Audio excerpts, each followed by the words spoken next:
ಇನ್ನು ಬೇರೆ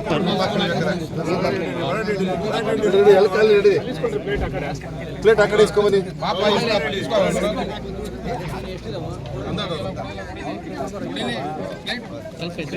plate ಇಸ್ಕೊಬರಗಮ್ಮ. Plate ಇಸ್ಕೊಳವ ಅಲ್ಲಿ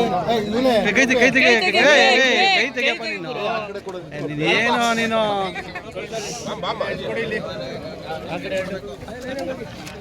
ಹೊಡಿಲಿಲ್ವಲ್ಲ ನನಗೆ ಅದೇ ಖುಷಿ.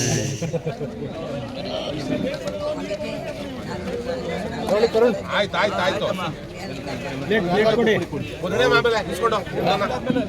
ರೆಡಿ ಊಟ ಇಸ್ಕೊಂಡು ಸಾಕೋಗಮ್ಮ ಈಸ್ಕೊಂಡಿಲ್ಲಮ್ಮ. ಹೋಗೋಣ ನಾವು ಕಡೆಗೆ ಸಾಕು ಮುಡಿಯೋಗಿದೆ ಕೂಡಿ ಸ್ವಲ್ಪ ಹಾಕೊಂಡಿದೆ. ಶಿವಕುಮಾರ್ ಅವರು ಮುಖ್ಯಮಂತ್ರಿ ಆಗಬೇಕು ಅಂತ ಭಾಳ ನಾವೆಲ್ಲ ಕನಸು ಕಾಣ್ತಾ ಇದ್ವಿ. ಅದು ಇವತ್ತು ನನಸಾಗಿದೆ. ಅದಕ್ಕೋಸ್ಕರ ಇವತ್ತು ಕುಣಿಗಲ್ ಆಂಜನೇಯ ಸ್ವಾಮಿ ದೇವಸ್ಥಾನದಲ್ಲಿ ಕುಣಿಗಲ್ ಆಂಜನೇಯ ಸ್ವಾಮಿ ದೇವಸ್ಥಾನದಲ್ಲಿ 101 ಕಾಯಿನ ಇವತ್ತು ಹೊಡೆದಿದ್ದೀವಿ. ಆ ದೇವರಿಗೆ ನಮ್ಮೆಲ್ಲರ ಒಂದು ಕೃತಜ್ಞತೆ. ಶಿವಕುಮಾರ್ ಅವರು ಇವತ್ತು ಏನಾರ ಮುಖ್ಯಮಂತ್ರಿ ಆಗಿದ್ದಾರೆ ಅಂದರೆ ಅವ್ರ ಆದಿ ಸುಲಭವಾಗಿರಲಿಲ್ಲ. ಅವ್ರು ಭಾಳ ಚಿಕ್ಕ ವಯಸ್ಸಿಂದಲೇ ಹೋರಾಡ್ಕೊಂಡು ಬಂದರು. ಅವ್ರಿಗೇನು ಯಾರು ಗಾಡ್ ಫಾದರ್ ಇರಲಿಲ್ಲ. NS ಯೂತ್ ಕಾಂಗ್ರೆಸ್ ಆ ಮುಖಾಂತರ ಹೋರಾಡ್ಕೊಂಡು ಇವತ್ತು ಈ ಜವಾಬ್ದಾರಿ ಹುದ್ದೆಗೆ ಬಂದಿದ್ದಾರೆ ಅಂದರೆ ಆ ಭಗವಂತನ ಕೃಪೆ. ತಾವೆಲ್ಲ ನೋಡ್ದಂಗೆ ED CBI ಎಲ್ಲ ಎದುರಿಸ್ಕೊಂಡು 2008 ಅವ್ರಿಗೆ ಧರಮ್ ಸಿಂಗ್ ಗೌರ್ಮೆಂಟಲ್ಲಿ ಅವಕಾಶ ಕೊಡಲಿಲ್ಲ. 2013 1 ವರ್ಷ ತಡೆ ಆಯಿತು. ಇವೆಲ್ಲ ಎದುರಿಸ್ಕೊಂಡು ಇವತ್ತು ಈ ಸ್ಥಾನಕ್ಕೆ ಬಂದಿದ್ದಾರೆ ಅಂದರೆ ನಮಗೆಲ್ಲ ಒಂದು ಭಾಳ ಹೆಮ್ಮೆಯಾದ ವಿಚಾರ. ಅವ್ರಿಗೂ ನಮಗೂ ಭಾಳ ಸಂಬಂಧ ಇದೆ. ಈ ಚನ್ನಪಟ್ಟಣ ಭಾಗಕ್ಕೆ 700 ಕ್ಷೇತ್ರ ಇದ್ದಾಗ ವಿರೂಪಾಕ್ಷಪುರ ಹೋಬಳಿ ಈ ಭಾಗದ ಒಂದು ಜಾಗ. ಇದೆಲ್ಲ ಇವತ್ತೆಲ್ಲ ನೀವು ನಾಯಕರು ಯಾರು ನೋಡ್ತಾ ಇದ್ದೀರಿ ಅವರೆಲ್ಲ ಇವತ್ತಿಂದ ಅವ್ರ ಜೊತೆ ಓಡಾಡಿರೋರಲ್ಲ. ಅವರು ಹಲವಾರು ದಶಕಗಳಿಂದ ಅವ್ರ ಜೊತೆ ಒಡನಾಟ ಇಟ್ಕೊಂಡು ಇವತ್ತು ಅವರು ಮುಖ್ಯಮಂತ್ರಿ ಆಗಿದ್ದಾರೆ. ನನಗಂತೂ ಈ ದಿವಸ ಬರುತ್ತೆ ಅಂತ ಕನಸು ಕಾಣ್ತಾ ಇದ್ವಿ. ಬಂದಿದೆ. ಎಲ್ಲರ ಪರವಾಗಿ ನಾವು ಇಡೀ ರಾಜ್ಯದಲ್ಲಿ ಬರೀ ನಮ್ಮ ಚನ್ನಪಟ್ಟಣದಲ್ಲಿ ಮಾತ್ರ ಅಲ್ಲ, ಇಡೀ ರಾಜ್ಯದಲ್ಲಿ ಒಂದು ಬೇಡಿಕೆ ಇದೆ. ಇಡೀ ರಾಷ್ಟ್ರದಲ್ಲಿ DK ಶಿವಕುಮಾರ್ ಅವರು ಮುಖ್ಯಮಂತ್ರಿ ಆಗಬೇಕು ಅಂತ ಒಂದು ಬೇಡಿಕೆ ಇತ್ತು. ಆ ಬೇಡಿಕೆ ಇವತ್ತು ನಮಗೆ ಈಡೇರಿಸಿದೆ. 1 ತಿಂಗಳಾಯಿತು ನಿನ್ನೆ ಬಂದಿರೋದು. ಅದು ನಾವು ಯಾವ ರೀತಿ ಕೃತಜ್ಞತೆ ತೋರಿಸೋದು ಅಂತ ಗೊತ್ತಿಲ್ಲ ಜನಕ್ಕೆ. ನಮ್ಮ ಚನ್ನಪಟ್ಟಣದ ಜನತೆ ವಿರೂಪಾಕ್ಷಪುರ ಹುಬ್ಳಿ ನಾಯಕರು 3 ಸತಿ ಅವರೆಲ್ಲ ಫಸ್ಟು 700 ಇದ್ದಾಗ 3 ಬಾರಿ ಅವ್ರಿಗೆ MLA ಮಾಡಿ ಕಳಿಸಿದ್ರು.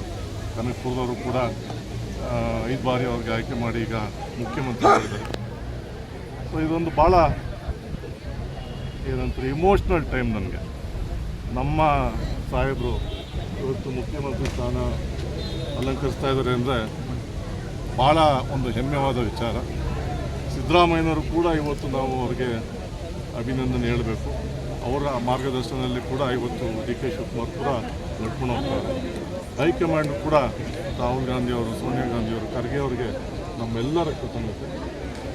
ಸೊ ನಮ್ಮ ಶಿವಕುಮಾರ್, ನಮ್ಮ ಹೆಮ್ಮೆಯ ಶಿವಕುಮಾರ್ ಇವತ್ತು ಮುಖ್ಯಮಂತ್ರಿ ಆಗಿದ್ದಾರೆ ಅಂದರೆ ನಮಗೆ ಒಂದು ದೇವರಿನ ಕೊಡುಗೆ ಆಗಿದೆ. ಸರ್, ಎಲೆಕೇರಿ ಬಿಡ್ದು ಮೇಲ್ಸೇತುವೆಗೆ DK ಸುರೇಶ್ ಅವ್ರ ಕೊಡುಗೆ ಅವರೇ ಪ್ರಮುಖ ರೂವಾರಿ ಅಂತಾರೆ. ಅವ್ರು ಕರೆದಂದು ಏನಾದ್ರು ಅಭಿನಂದನೆ ಮಾಡ್ತೀರಾ ಸರ್? ಅದು 2013 DK ಸುರೇಶ್ ಅವರು ಮೊದಲನೇ ಬಾರಿ ಪಾರ್ಲಿಮೆಂಟ್ಗೆ ಆಯ್ಕೆ ಆದಾಗ ನಾವು ಎಲೆಕೇರಿ ಆ ಕಡೆ ಭಾಗದಲ್ಲಿ ನಾವು ವಿಸಿಟ್ ಮಾಡಿದಾಗ ಅದು ಒಂದು ಬೇಡಿಕೆ ಇತ್ತು. ಅಲ್ಲೊಂದು 2013 ಆವಾಗ NDA ಸರ್ಕಾರ ಇನ್ನೂ ಇತ್ತು. ಮಾನ್ಯ ಖರ್ಗೆ ಅವರು ಆಗಿನ ರೈಲ್ವೆ ಸಚಿವರಾಗಿದ್ದರು. ಸೊ ಆ ಸಂದರ್ಭದಲ್ಲಿ ಅವ್ರಿಗೆ ಮನವಿ ಮಾಡ್ಕೊಂಡು ಬಡ್ಜೆಟ್ ಆಗೋಗಿತ್ತು. ಬಡ್ಜೆಟ್ ಆಗೋಗಿದ್ರು ಕೂಡ ಒಂದು ಪಿಂಕ್ ಬುಕ್ ಅಂತ ಒಂದು ಅದರಲ್ಲಿ ಸೇರಿಸಿ ಒಂದು 13 ಕೋಟಿಯಷ್ಟು ಅನುದಾನನ ತಂದು ಇವತ್ತೇನಾರ ಅಶ್ವೇತಿ ಏನಾರು ನಿಂತಿದ್ರೆ ಅದು DK ಸುರೇಶ್ ಒಬ್ಬರಿಂದನೇ.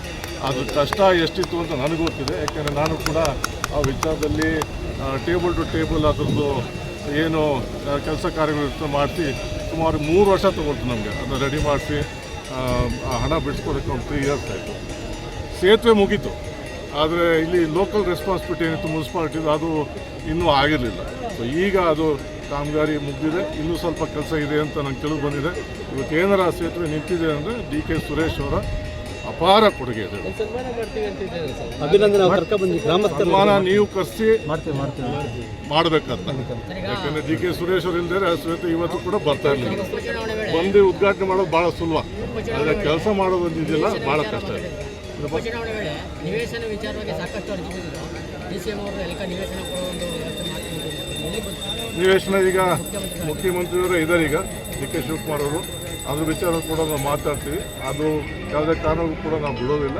ಯಾರ್ಯಾರು ನಿವೇಶನ ಅರ್ಜಿ ಹಾಕ್ಕೊಂಡಿದ್ರು, ಯಾರು ಅರ್ಹತಿದೆ ಅವ್ರಿಗೆಲ್ಲ ಒಂದೊಂದು ನಿವೇಶನ ಕೂಡ ಒಂದು ಕಾರ್ಯಕ್ರಮ ನಾವು ಹಮ್ಮಿಕೊಂಡು ಪ್ರತಿಯೊಬ್ಬರು ಚನ್ನಪಟ್ಟಣದೇ ಅಲ್ಲ ಬೇರೆ ಕಡೆಗೂ ಕೂಡ ರೂಪಿಸ್ತಾ ಇದ್ದಾರೆ ಈ ಕಾರ್ಯಕ್ರಮ. ತಾಲೂಕಿನ ಅಭಿವೃದ್ಧಿ ದೃಷ್ಟಿಯಿಂದ ತಾವು ಎಷ್ಟು ಮಟ್ಟಿಗೆ ಅದನ್ನು ಪಾತ್ರ ತಾಲೂಕಿನ ಅಭಿವೃದ್ಧಿ ದೃಷ್ಟಿಯಿಂದ ತಾವು ಮುಖ್ಯಮಂತ್ರಿಗಳಿಗೆ ಹತ್ತಿರದಲ್ಲಿರೋದ್ರಿಂದ ತಾವು ಎಷ್ಟು ಮಟ್ಟಿಗೆ ಅದನ್ನು ನಮ್ಮದೇ ಆದ ಶಾಸಕರಿದ್ದಾರೆ, CP ಯೋಗೇಶ್ವರು, ಅವರಿಗೆ ಸಾಕಷ್ಟು ಅನುಭವ ಇದೆ. ಅನೇಕ ಅನುಕೂಲಗಳಾಗುತ್ತೆ ಚನ್ನಪಟ್ಟಣಕ್ಕೆ ಅಲ್ಲ, ಇಡೀ ರಾಮನಗರ ಡಿಸ್ಟಿಕ್ಗೆ, ಕರ್ನಾಟಕಕ್ಕೆ ಅನುಕೂಲ ಆಗುತ್ತೆ ಮಾನ್ಯ ಮುಖ್ಯಮಂತ್ರಿಗಳು ಬಂದಿರೋದ್ರಿಂದ. ಸೊ ವಿಶೇಷ ಅನುದಾನಗಳು ಈಗಾಗಲೇ ಕೊಟ್ಟಿದ್ದೀವಿ, ನಾವೇ ನೋಡಿದ್ರೆ ಸುಮಾರು 550 ಕೋಟಿ ಈಗಾಗಲೇ ಕೊಟ್ಟಿದ್ದೀವಿ. ಮುಂದಿನ ದಿವಸದಲ್ಲೂ ಕೂಡ ಅನೇಕ ಅನುದಾನ ಆಗ್ಬೋದು, ಖಾಸಗಿ ಬಸ್ ನಿಲ್ದಾಣ ಆಗ್ಬೋದು, ಸುವ್ಯವಸ್ಥಿತ ಒಂದು ಪಾರ್ಕ್ ಆಗುವಂಥದ್ದು, ಆ ಥರದ ಒಂದು ಶಾಶ್ವತಗೊಳ್ಳುವಂಥದ್ದನ್ನು ನಾವು ಆಲೋಚನೆ. ಶಿವಕುಮಾರ್ ಅವ್ರಿಗೂ ಚನ್ನಪಟ್ಟಣಕ್ಕೂ ಮಾನ್ಯ ಮುಖ್ಯಮಂತ್ರಿಗಳು ಚನ್ನಪಟ್ಟಣಕ್ಕೂ ಅವ್ರು ಯಾವಾಗ ಬಂದಾಗೆಲ್ಲ ಹೇಳ್ತಾ ಇರ್ತಾರೆ, ಒಂದೊಂದು ಭಗವಂತನ ಸಂಬಂಧ ಚನ್ನಪಟ್ಟಣ ಜೊತೆ ಅಂತ ಹೇಳ್ತಾರೆ. ಸೊ ವಿಶೇಷ ಕಾರ್ಯಕ್ರಮಗಳು ಹಾಕ್ಕೊಂಡು ವಿಶೇಷ ಅನುದಾನ ಕೊಟ್ಟು ಅನೇಕ ಕಾರ್ಯಕ್ರಮ, ಸ್ಟೇಡಿಯಂ ಆಗಲಿ ಬೇರೆ ಬೇರೆ ಕಾರ್ಯಕ್ರಮಗಳನ್ನ ರೂಪಿಸ್ಕೊಂಡು ಖಂಡಿತವಾಗೂ ಚನ್ನಪಟ್ಟಣ ಮುಂದಿನ ದಿವಸದಲ್ಲಿ ಒಳ್ಳೆಯದಾಗುತ್ತೆ ಅಂತ ನಾನಂತೂ ನಂಬಿದ್ದೆ. ಆಮೇಲೆ ಕೈಲಿ 100 ತೆಂಗಿನಕಾಯಿ ಹೊಡಿತೀವಿ ಅಂತ ಅರ್ಸ್ಕೊಂಡಿದ್ದು, ನಾವೇನು ನಾವು ಅರಿಕೆ ಮಾಡ್ಕೊಂಡು ಹೋಗ್ತೀವಿ. 15 ದಿನಕ್ಕೆ ಈ ರಾಜ್ಯದ ಮುಖ್ಯಮಂತ್ರಿಯಾಗಿ ಅವರು ಘೋಷಣೆಯಾಗಿ ಮುಖ್ಯಮಂತ್ರಿಯಾಗಿ ಪ್ರಮಾಣ ವಚನ ಸ್ವೀಕಾರ ಮಾಡ್ತಾರೆ. ಸೊ ಭಗವಂತನ ಆಶೀರ್ವಾದದಿಂದ, ಕೆಂಗಲಾಯ ಸ್ವಾಮಿ ಆಶೀರ್ವಾದದಿಂದ ನಮ್ಮ ಮಾನ್ಯ DK ಶಿವಕುಮಾರ್ ಸಾಹೇಬರು ಮುಖ್ಯಮಂತ್ರಿ ಆದರು. ನಾವು ಅದಕ್ಕೋಸ್ಕರ ನಾವು ಪ್ರಾರ್ಥನೆ ಮಾಡೋದಕ್ಕೆ ಫಲ ಸಿಕ್ತು ಅಂತ ಹೇಳಿ ಇವತ್ತು ಎಲ್ಲ ಚನ್ನಪಟ್ಟಣ ತಾಲೂಕಿನ ಎಲ್ಲ ಮುಖಂಡರು ನಮ್ಮ ರಘುರಾಮಣ್ಣ ನೇತೃತ್ವದಲ್ಲಿ ಇವತ್ತು 101 ತೆಂಗಿನಕಾಯಿನ ಈಡ್ಗಾಯಿ ಹೊಡೆಯುವ ಮುಖಾಂತರ ಈ ಒಂದು ಅರ್ಕೆಯನ್ನು ತೀರಿಸಿದ್ದೀವಿ. ಇದಕ್ಕೆ ಧನ್ಯವಾದಗಳು.